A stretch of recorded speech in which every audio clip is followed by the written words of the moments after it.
qanaqa mashinada o'tirganimni topib ko'ringlarchi. Buni bahaybatligini qaranglar. Gibrid ekan kamiga. 100% benzinni o'zida ham yuradi, dvijok motor emas, parallelniy gibrid. Boshlang'ich 114 million so'm to'lov bilan 5 yilga o'zini pulini bo'lib to'lashga berar ekan. Qoyilmisizlar?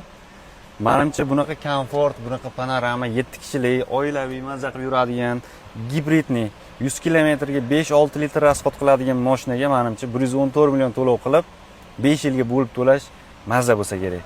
Sizlarga ham tavsiya beraman. Men o'zim hozir qiziqib qoldim. Birdan video qilish boshladim. Qaranglar, rangini qaranglar buni. Rangini. Ana inomarkalarda shunaqa rang bo'lardi. Xitoy ham lekin ulardan qolishmayapti. Ranglarini tanlashdi. Juda ham yarashibdi. O'zini ballonlarida yuraverasizlar. Ballonlari ham zo'r.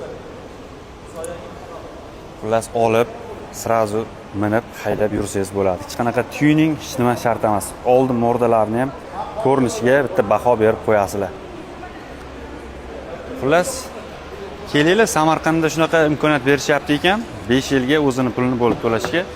Agar oylik to'lov sal kamroq chiqsin, ko'proq to'lov qilaman deydigan bo'lsanglar, oyiga 2 million 200 mingdan tushadigan qilib ham to'lov qilsa bo'lar ekan. Salonlari kojniy, mana joylari naturalniy, qanaqadir materiallardan ishlangan. Silina regulirovkalari elektronniy. Xullas, menga juda ham yoqdi. Oilaviy yurishga zo'r ekan. Kommentariyada plyus belgisini yozib qoldirsanglar, menejerlari sizlarga aloqaga chiqishar ekan. Boshlang'ich qancha to'lov qilsanglar, qanchadan chiqishini, polni hammasini informatsiya berishadi. Plyus yoki telefon raqaminglarni kommentariyada yozib qoldiringlar. Hammamizga shunaqa zo'r mashinalar nasib qilsin.